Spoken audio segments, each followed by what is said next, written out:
moje serducho rosło.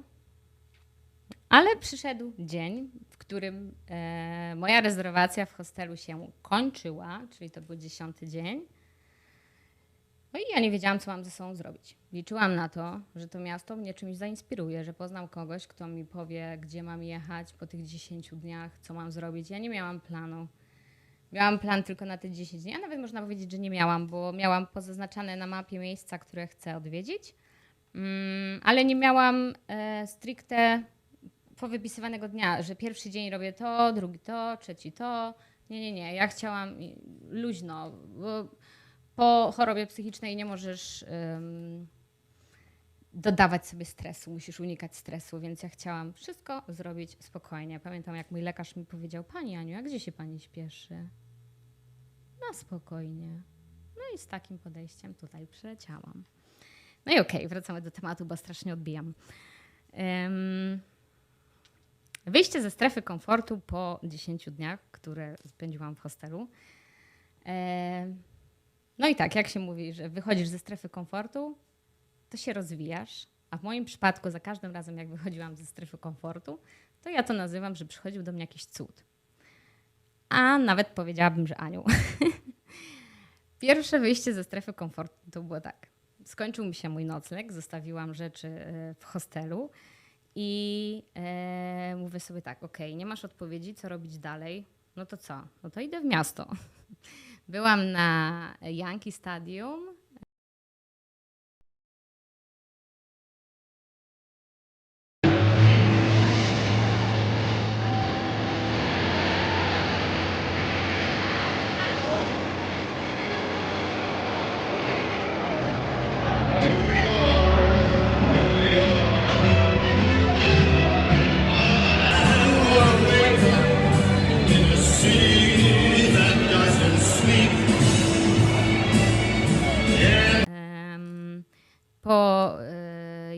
Po grze poszłam do pobliskiego baru.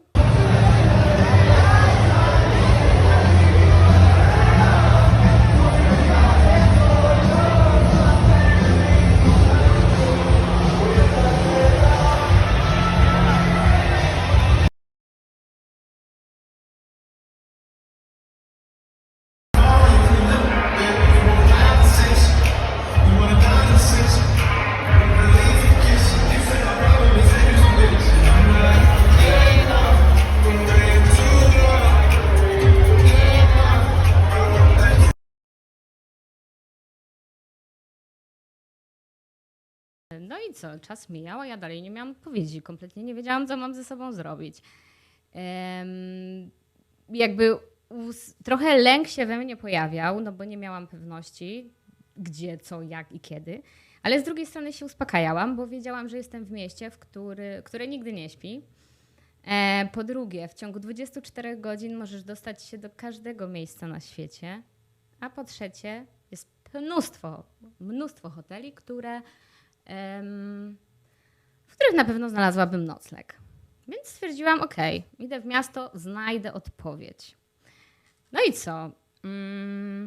Wyszłam bardzo ze strefy komfortu, bo byłam w środku nocy, to było około 2:00, 3:00 na Bronxie sama i z nieba mi spadł Jose. Zapytałam go, czy wie, gdzie jest toaleta. On mi powiedział, że w sumie to on też potrzebuje skorzystać z toalety i jeśli chce, to mogę pojechać z nim, bo niedaleko ma studio muzyczne. No jak ja usłyszałam studio muzyczne, to mówię, ja, oczywiście, że chcę, przecież ja muszę je zobaczyć. No i w ten sposób nie dość, że zyskałam przyjaciela, który naprawdę, co do niego dzwoniłam, to zawsze był gotowy, żeby mi pomóc. Zyskałam jego jako przyjaciela, zyskałam schronienie tutaj, bo mieszkałam w tym studiu łącznie około miesiąc. Codziennie rano miałam do łóżka podane śniadanko z kawką, łóżka. To był materac. Spałam tutaj na materacu. I też wiecie, gdybym była gdybym się nie nastawiła na wyjście z komfortu i nie miała pozytywnego patrzenia i powiedzmy głowy otwartej na doświadczenia, to mogłabym też tutaj przyjechać i powiedzieć, co? Ja mam spać na materacu? Przecież nie, ja zasługuję na hotele 5-gwiazdkowe. Nie będę spać na takim materacu. Ja wiem, że zasługuję na spanie w hotelach 5-gwiazdkowych i nieraz w nich spałam i jeszcze będę, ale moim celem tutaj było wychodzenie ze strefy komfortu. Poza tym to jest studio muzyczne, a ja jestem wariatką na punkcie muzyki. Więc w ten sposób poznałam pierwszego mojego anioła, jak ja to mówię. Spędziłam tutaj w studio, to chyba było 13 dni. Dzięki niemu mogłam poznać takie zakamarki Nowego Jorku, do których nie odważyłabym się pójść sama. Robiliśmy dużo ciekawych rzeczy. I've changed for the better this time. I thought I would never be fine. I strive just to say I'm alright. And for the first time in a long time I'm alright. I've seen a lot of change, been through a lot of pain. Some things are not the same as they were a year ago, but all will be okay. I move on each and every day. The past is where it stays, way back a year ago.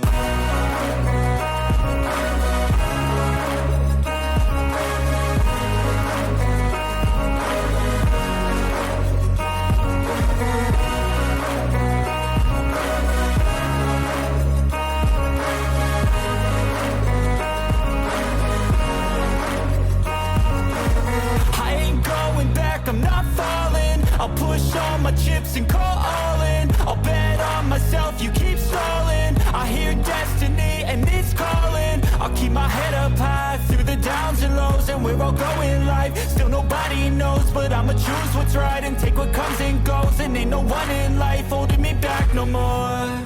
I've seen a lot of change, been through a lot of pain. Some things are not the same as they were a year ago, but all will be okay. I move on each and every day.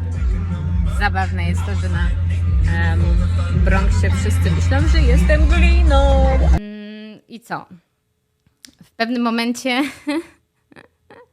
muszę o tym powiedzieć.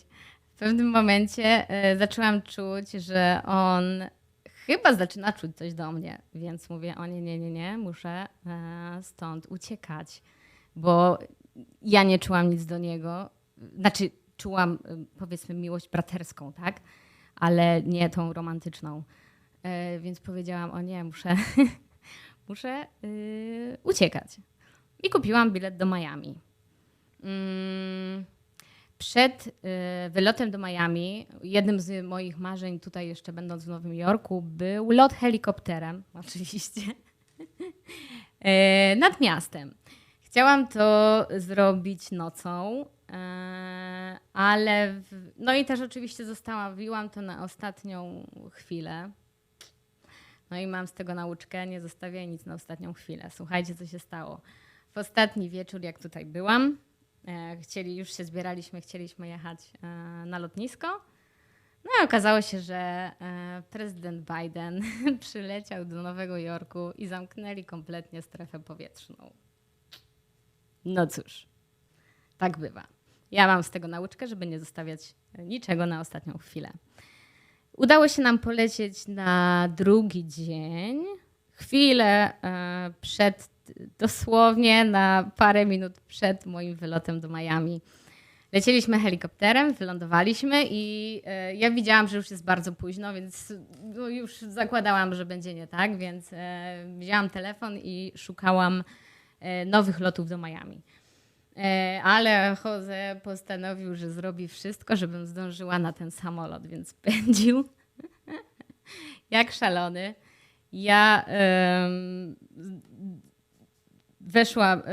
przyjechałam na lotnisko, wyciągnęłam swoje rzeczy z jego samochodu i pobiegłam w stronę bramki. Poprzepraszałam wszystkich ludzi po prostu jak mogłam, żeby mnie przepuścili. I co? Weszłam wprost do samolotu i no, dosłownie kilka chwil za tym zamknęły się jego drzwi.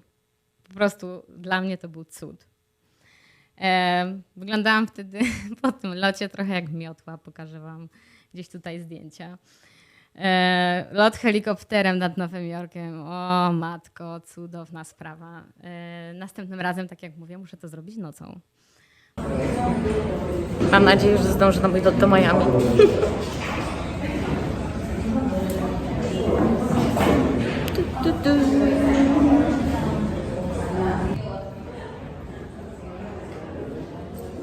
Tam.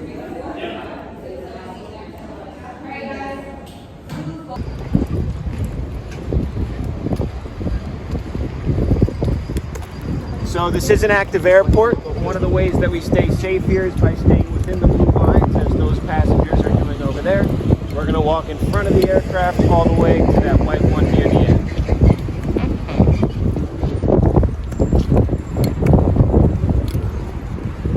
Back in the blue line. You might want to keep track of your passengers, Tim.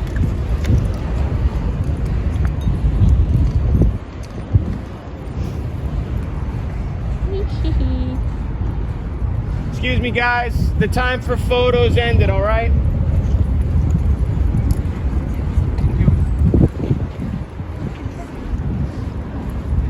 Have a good rest of your day. You too.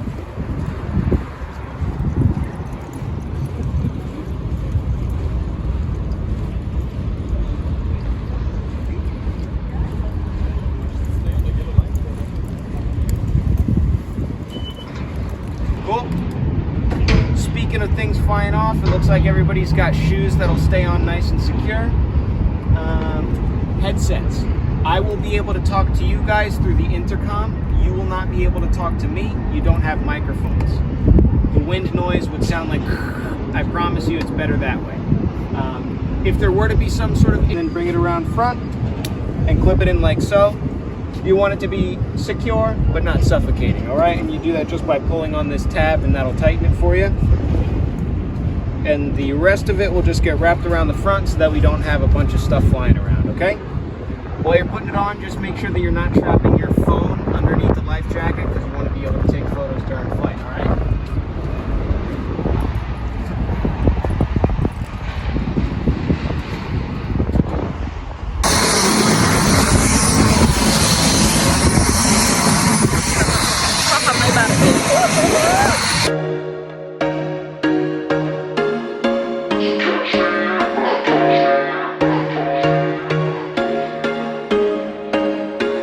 There was once a day that I would pray for you. I'd go and misbehave just so you'd notice too. Sneaking looks up and down from across the room. And damn, what a hell of a view. I feel good, you look great, I like you, I can't wait. A first time, a first date. You're so fine, I'm so late. You sip wine, I drink straight. Don't waste time to my place. I feel my heart erase. So catch me if I fall.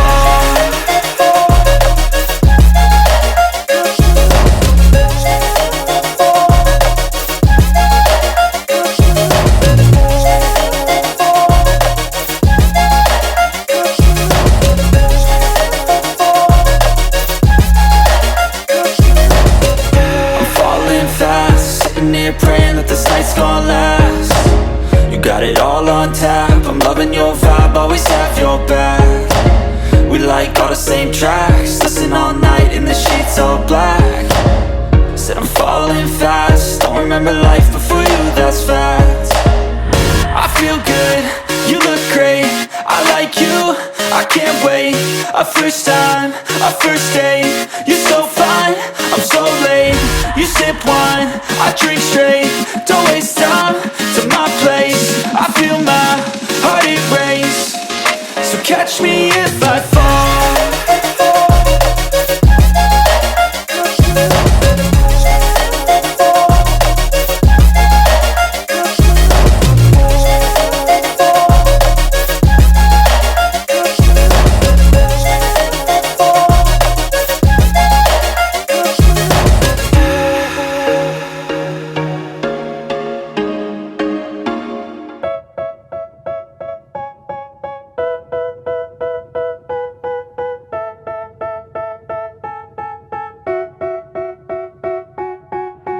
tell me that I'm never gonna make it. They want me to do something that could make sense. They hate when I keep dreaming I'll be famous, but I don't give a fuck, I'ma keep chasing. I got all this potential that's deep inside of me, but they hate when you're successful cause they try to be. They sit there being judgmental because you're trying things, and they just want you to settle and do the right thing. So get a good job, don't slack off. Wake up every morning, make a good impression on your boss. Don't do anything that I wouldn't do, and when you're making money, make sure you don't spend it too soon. Fuck that, I'll do what I wanna do. I got a different path from everyone and that includes you. Who are you to tell me how to live life? In these times it feels like nobody's right, yeah. So I'ma figure out what else we succeed, and then invest all of my time into that and proceed. I need whatever the hell could make me happy, and I don't think you have a clue what could that be. They tell me that I'm never gonna make it. They want me to do something that could make sense. They hate when I keep dreaming I'll be famous, but I don't give a fuck, I'ma keep chasing. They tell me that I'm never gonna make it. They want me to do something that can make sense. They hate when I keep dreaming I'll be famous, but I don't give a fuck, I'ma keep chasing. I think this life could be special if I get rid of the devils. They think that I am a rebel, I think they want me to settle. There's nobody on my level, they think that work is too stressful. I think that work is essential, the grind is all in your mental. And I don't think you understand what I'll go through just to be in control of my life soon. All the negativity, man, I'm immune. I don't really need a mask with all I've been through. I've been making changes for the ages. 5-10 year plans are contagious. I attack that shit, I'm tenacious. And if you ain't, get the fuck out of my way then. Got one life, I won't regret it. I will fight until I get it. I'll look back one day from heaven and say, damn, I learned some lessons. And say, damn, I have no questions. I had fun in every second, and the journey was a blessing, yeah. They tell me that I'm never gonna make it. They want me to do something that can make sense. They hate when I keep dreaming I'll be famous, but I don't give a fuck, I'ma keep chasing. They tell me that I'm never gonna make it. They want me to do something that can make sense. They hate when I keep dreaming I'll be famous, but I don't give a fuck, I'ma keep chasing.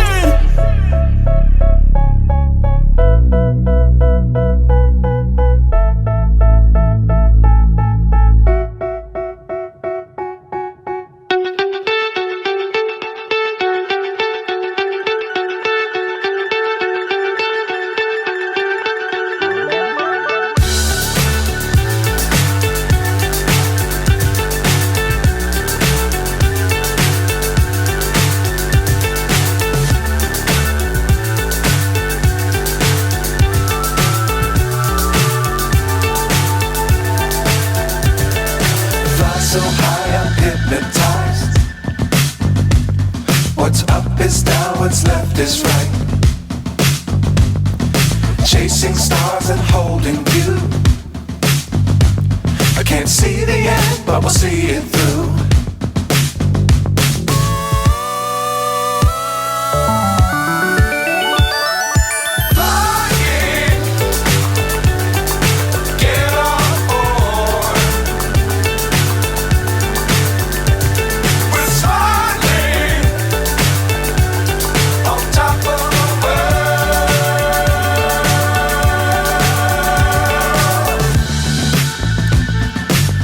Times don't fly too high.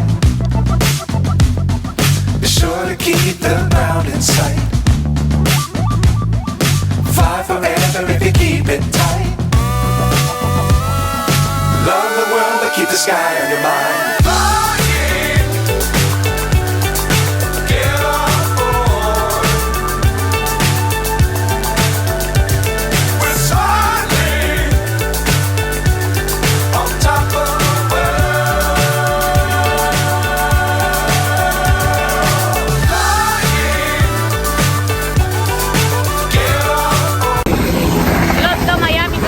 Odwołany.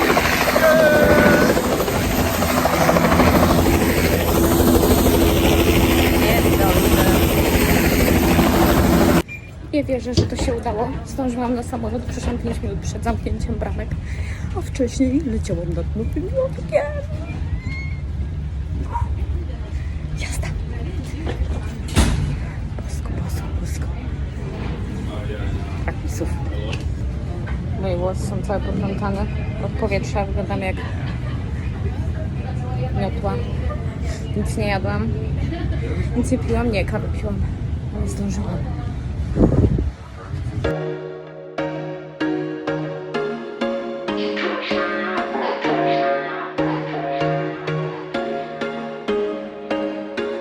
There was once a day that I would pray for you. I'd go and misbehave just so you'd notice too. Sneaking looks up and down from across the room. And damn, what a hell of a view. I feel good, you look great. I like you, I can't wait.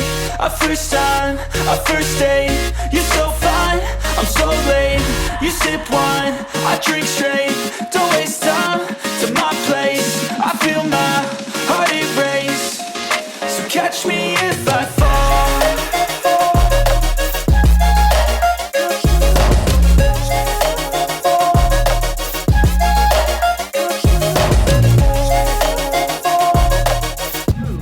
Godzinę temu leciałam helikopterem nad Nowym Jorkiem, a teraz siedzę w samolocie do Miami. Nie wierzę, że to się udało. Walka z czasem You got it all on tap. I'm loving your vibe, always have your back. We like all the same tracks. Listen all night in the sheets all black. Said I'm falling fast. Don't remember life before you, that's fact.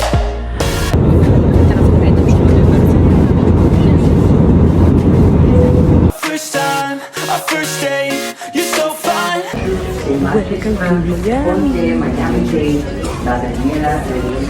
My place, I feel my heart erase. So catch me if I fall.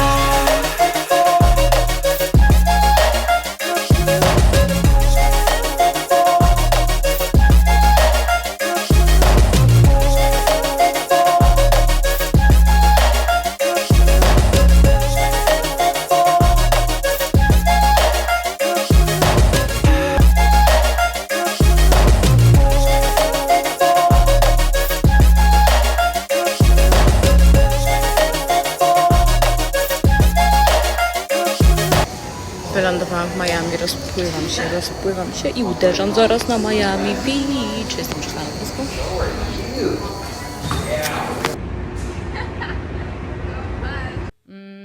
No i co? Przyleciałam do Miami.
Hi.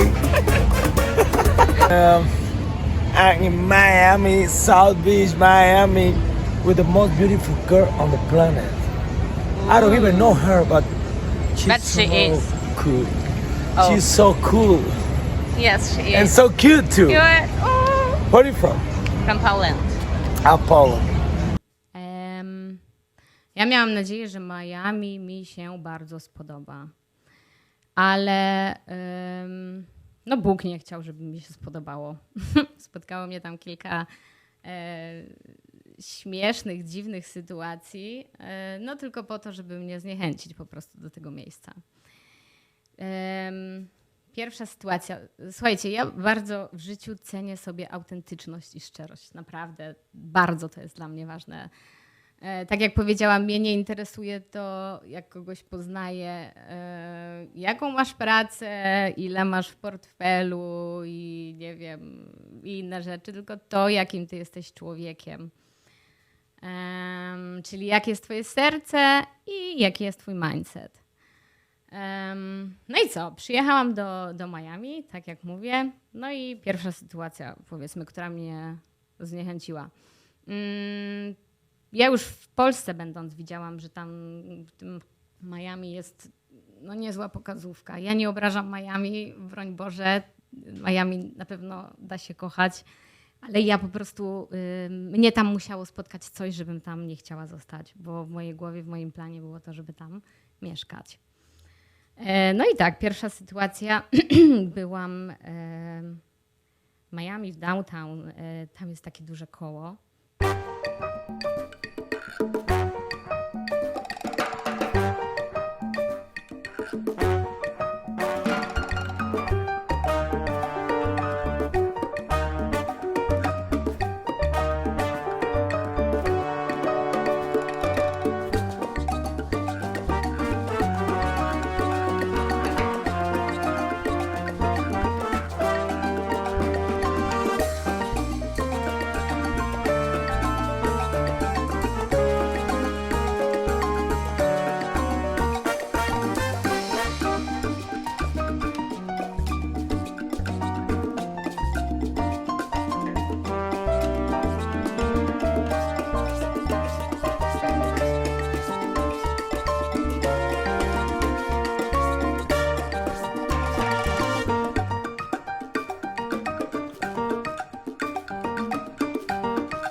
No i siedziałam sobie przy barze i tam dwóch gości śpiewało. W przerwie jeden z nich podszedł do mnie i poprosił mnie, żebym poczekała około pół godziny do jego następnej przerwy, bo chciałby się napić ze mną drinka i jakby mnie poznać. No to okej, dał mi swojego Instagrama, więc ja w tym czasie oczywiście wykonałam szpiegostwo. I tak. Chcę tutaj wam pokazać jakby o co mi chodzi. Mi chodzi o prawdę, a na jego Instagramie zobaczyłam fałsz. Followersów pełno, tam chyba ze 170 000, a jak sobie weszłam pod zdjęcia, to tam było nie wiem, 20 lajków, 30 lajków, 35. Mówię, o nie, gościu, może jesteś fajny i tak dalej, ale no ja nie lubię po prostu ściemniania. No i to była jedna sytuacja. Następna sytuacja. Inny chłopak chodził za mną dość dużo. Co do niego to miałam strasznego pecha. On był bardzo sympatyczny, ale ja czułam po prostu, że coś tam nie gra. Była taka sytuacja, co po prostu wychodziłam z hostelu, z pokoju, czy gdziekolwiek, co na niego trafiałam. Niekiedy to po prostu się odwracałam, wsiadałam do windy, wyjeżdżałam z powrotem. Nie dlatego, że jakby no, nie chciałam ciągle z nim spędzać czasu. Mogłam z nim trochę chwilę porozmawiać, ale nie chciałam aż tak dużo jak on. A ja niestety no, muszę się jeszcze tego nauczyć. Nie potrafię powiedzieć, za przeproszeniem, spierdalaj, zostaw mnie. Tylko Ania grzecznie, ja powiem, odejdź, że jakby chcę być sama, ale no niektórzy tego nie rozumieją. No i to była taka sytuacja, że powiedziałam też temu chłopakowi, że no, chcę sobie zjeść obiad w spokoju. I to powiedziałam mu kilkukrotnie, czego on nie rozumiał. No i szedł za mną tam jest taki trolej, który jeździ po Miami Beach, bo ja miałam nocleg na Miami Beach. Tam jest taki trolej. On jest darmowy i on obwozi po różnych częściach tego Miami Beach. No i on wsiadł za mną do tego troleja i pojechaliśmy na Lincoln, tam Street chyba, tak? No i poszedł za mną, po prostu zmusił mnie wręcz, żebym zjadła z nim obiad. Przechodził koło nas pan, który sprzedawał róże, więc on oczywiście... No, ja czułam, że to jest nieszczere z jego strony. Chciał zabłysnąć przede mną, kupił mi 3 róże. Potem, jak zamawialiśmy jedzenie, ja nie byłam za bardzo głodna, więc tam zamówiłam jedną pozycję z karty, a on mówił, nie, zamów więcej, jeszcze to. Okej, nie ma problemu. No i pozamawiałam. Jak przyszło jedzenie, on wziął moje ręce i chciał się ze mną pomodlić. Dla mnie to, w sensie ja bardzo dużo czuję, dla mnie to było jak szopka. Więc ja się z nim nie modliłam, bo nie czułam po prostu jakby od niego prawdy. No i co? Zjedliśmy. Ja wprawdzie zjadłam tylko kilka fasolek, bo jakoś, nie wiem, nie miałam apetytu. Przyszedł kelner z rachunkiem. Powiedzmy, że rachunek... Okej, chłopak miał przy sobie, czy mężczyzna, który wcześniej tak mi opowiadał, jak on to interesów nie robi. I on nie jeździ do miast tylko po to, żeby zarobić, bo do innych nie jeździ. Miał 1/4 na pokrycie rachunku, resztę musiałam zapłacić ja. Słuchajcie, nie ma problemu. Ja zawsze chętnie podzielę się wszystkim ze wszystkimi, ale tutaj gość mnie po prostu bezczelnie wrobił. Następna sytuacja. Codziennie przechodziłam koło jednej pani bezdomnej i no jak widziałam ją, to po prostu serce mi się krajało. No i pewnego dnia podeszłam do niej i zapytałam, czy nie chciałaby kawy, bo akurat szłam kupić kawę. No i ona powiedziała mi, jasne, że chciałaby. No i pytam się, jaką chce kawę. Ona się mnie pyta, a jaką ja biorę? No ja mówię, że ja biorę czarną z cukrem, ewentualnie ze słodzikiem. No i ona mi mówi, no to niech mi pani weźmie taką samą. Dopytałam się jej 2-krotnie, na pewno? Nie chce pani z mlekiem? Na pewno ma być czarna? Tak, niech będzie czarna. To okej. Poszłam szczęśliwa, że mogę jej chociaż w taki sposób pomóc. Poszłam do kawiarni, oczywiście kawiarni pełnej latynosów. Serdecznie pozdrawiam. Dałam jej tą kawę, wróciłam do niej, szczęśliwa, że zobaczę uśmiech na jej twarzy, że chociaż w taki sposób mogę jej pomóc. A co zobaczyłam na jej twarzy? Grymas niezadowolenia. I tak, daję jej tą kawę, a ona do mnie, a nie było z mlekiem? No słuchajcie, myślałam, że jej przywalę. Dopytałam się jej 2 albo 3-krotnie. Chciałam zrobić coś dla niej. Dopytałam się 2 albo 3-krotnie, czego chcę, bo chciałam spełnić jej pragnienie. Ona mnie okłamała, bo nie była ze mną szczera, ani ze sobą tak naprawdę. I jeszcze jak dostała coś ode mnie, to była totalnie niewdzięczna. Ja nie chciałam jej wdzięczności, ja chciałam tylko jej uśmiech. I wtedy zrozumiałam tak. Po pierwsze, nie każdemu możesz pomóc, bo nie każdy jest na to gotowy. A po drugie, zrozumiałam, dlaczego ona jest na ulicy, a nie ja. Ja tutaj w Stanach, jak skończył mi się nocleg w Nowym Jorku, zaczęłam się nazywać bezdomną. Tak sobie trochę z tego żartowałam, no ale nazywałam się bezdomną. Nawet napisałam o tym na Instagramie, że teraz się zacznie prawdziwa przygoda. W Miami wprawdzie miałam rezerwację, ale w tym momencie zrozumiałam właśnie, wracając tutaj do tej pani, dlaczego ona jest na ulicy, a nie ja. Bo ja za wszystko, co do mnie przychodziło, za każdą pomoc, czy cokolwiek, czy tak jak tutaj wcześniej było, tak jak mówię, z Jose, za wszystko byłam wdzięczna. Przynajmniej starałam się. Może nie zawsze to było widać, ale byłam. A ona niestety nie. I no cóż. Sytuacji jeszcze tam było więcej, ale przejdźmy do ostatniej.